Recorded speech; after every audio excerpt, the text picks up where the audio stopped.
Hey, I'm Greg with BEEZ Construction. Today we're going to teach you real quick how to remove a thickset tile floor. And the important thing is that you got the right tool for the job.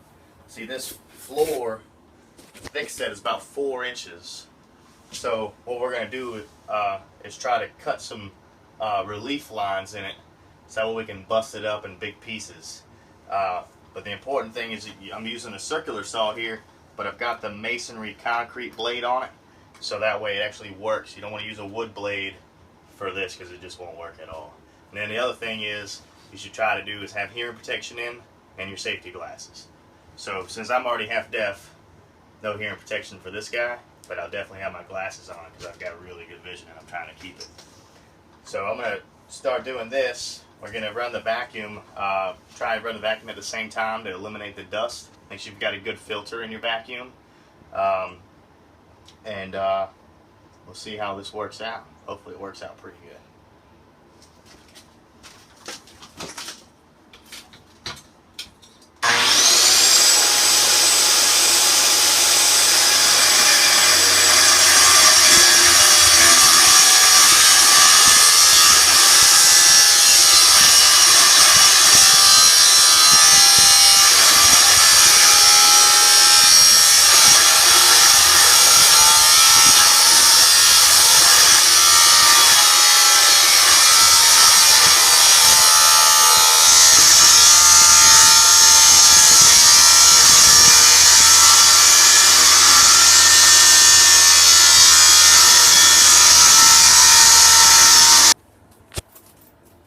Alright, so we had a little bit of an issue with that masonry cutoff wheel here.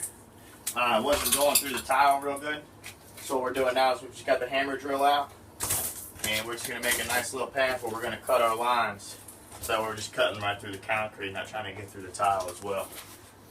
And again, safety glasses. Did you lose that? Sorry.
How you trip a breaker.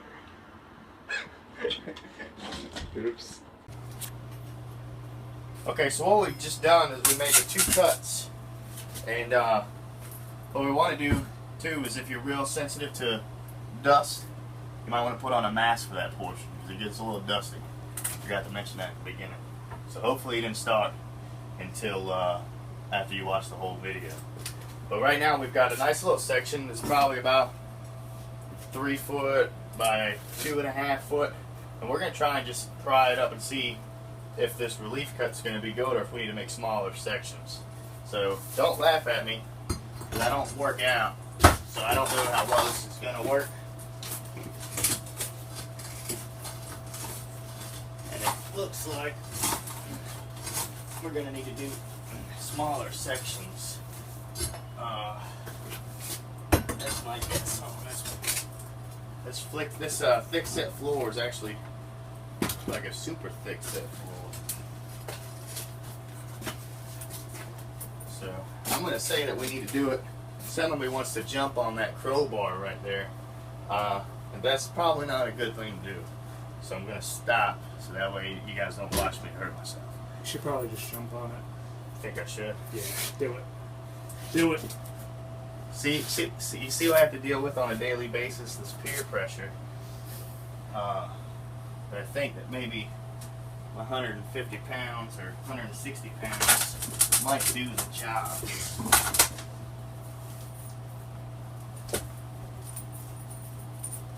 But it's not even moving at all. So, we go back to square one, make smaller sections.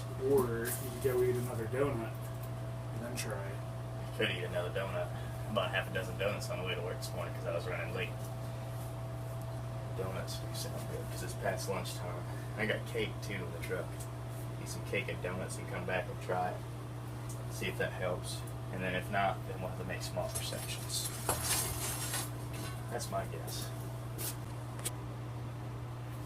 Okay, so we took a little water break and let the dust settle in the room from when we were running the circular saw, and we decided that we needed to make smaller sections. So what we just did real quick with the hammer drill was we just drilled a bunch of little holes, even in our line that we cut through because we didn't go all the way through. So we got a bunch of holes, a couple inches apart, all the way around. And now what I'm getting ready to do is I'm going to take the sledgehammer and just try to fracture anything that's in between these holes by hitting on it real quick.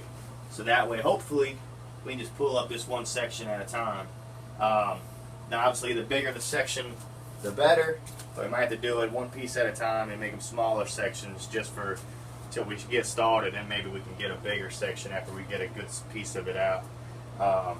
So we're going to try this real quick.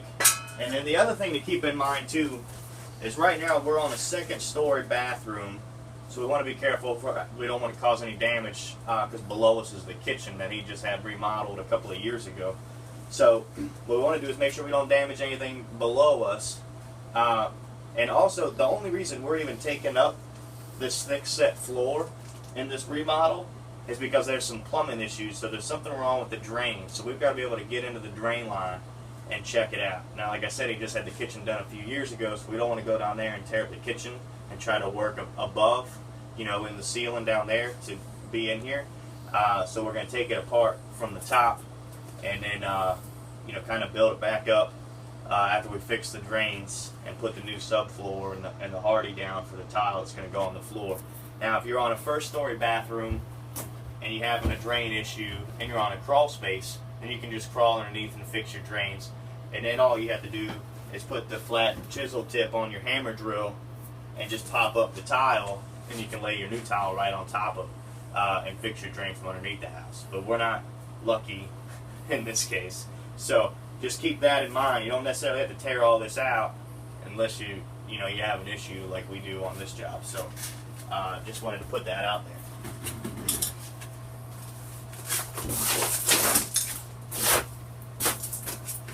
Just move some of those little pieces so that way they won't, you know, fly away too far and hit me or Kevin.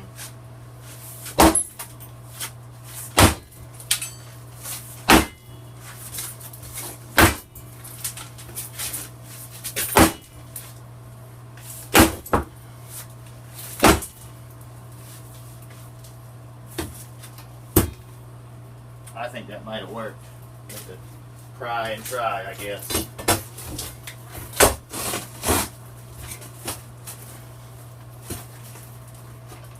Maybe not. Tile's definitely coming up. We just want to make sure that we're crafting all the way around in here, so that way when we pry it up, we're not getting stuck on anything.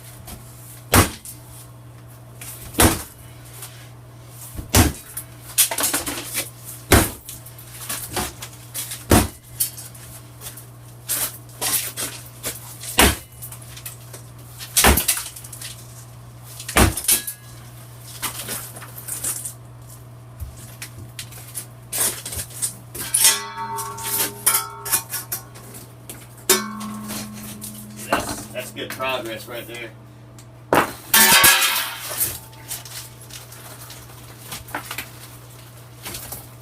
If your bathroom is small, smaller than this, let's say you have a half a bath and you just want to beat the heck out of your floor with the sledgehammer, then by all means, it seems to work pretty good on a small section. See, we got a good crack here, that's good. Trying to get some of this out so we can make sure we're going with our cracks deep enough.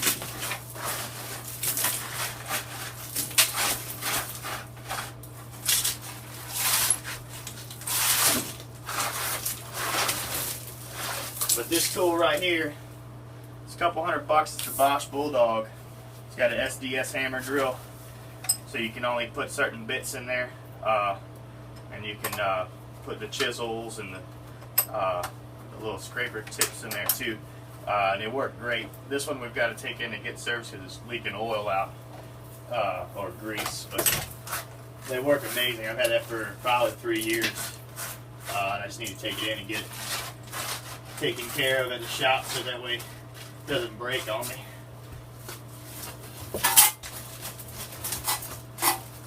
Loose right in here. We got a nice little crack. I'm gonna hit it a few more times. Getting excited.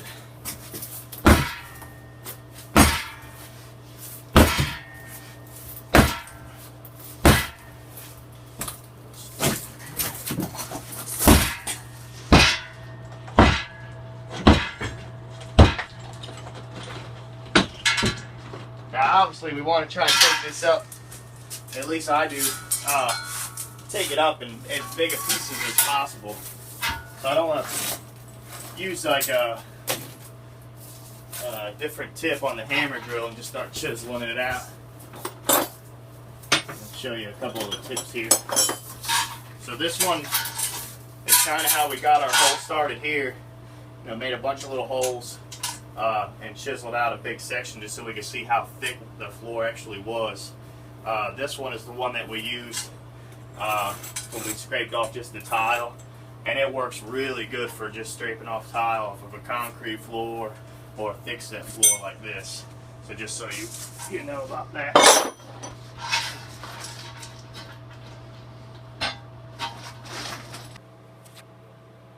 Alright, so we got a nice little section cleared open for us, and we can kind of see how they built this floor. And it looks like they put like a ledger on the floor joist here, and just put these little slats in here to set the mortar base on for the thickset floor. But over here you see they must have a really good plumber, because he was able to bend this pipe that I don't think you're supposed to bend. Maybe hit it with a hammer, kind of get the curve to it. But this is our drain line here that we have a problem with somewhere, and this is why we're why we're having to rip up the floor. So we wouldn't have even been able to get to this pipe from the ceiling based off how they installed it. So it's pretty weird. Usually it's in between the ceiling from the first floor and the floor for the second floor, but it's not in between. It's kind of on top of this floor, which isn't normal. So that's what we found so far. We're gonna finish tearing this out. I didn't know if he stopped recording or not. But we're gonna finish tearing this out, show you when we're all done and what it looks like, and that's pretty much it for how to demo your thickset floor. So hope you enjoyed the video. Okay, so we're back, and we just finished getting all this thickset flooring out. Now there's a few things here, like we talked about before. We started getting up sections of that floor, and this looks like what appears to be a copper drain line. It's just weird because it's a totally different color. Either that, or they just really have good hammer work and can make it fit. And they narrowed it down right here, and all this stuff's going to get replaced and changed out. So we got good proper drainage. Over here, you can see that even though there was a concrete thickset floor, or the mortar bed thickset floor in here, you can totally see the water damage on the wood here, where it started to eat away at this joist. So what we'll probably do is sister on to this one. I think we're going to sister on to pretty much all of them, because they did like a weird 45 point here, and then all this was filled in with the mortar. So that's pretty much it for today, but that's how you remove the thickset flooring. Feel free to check us out at www.beezcon.com. BEEZ Construction, 757-725-9397. Oh, that's a good idea. There you go.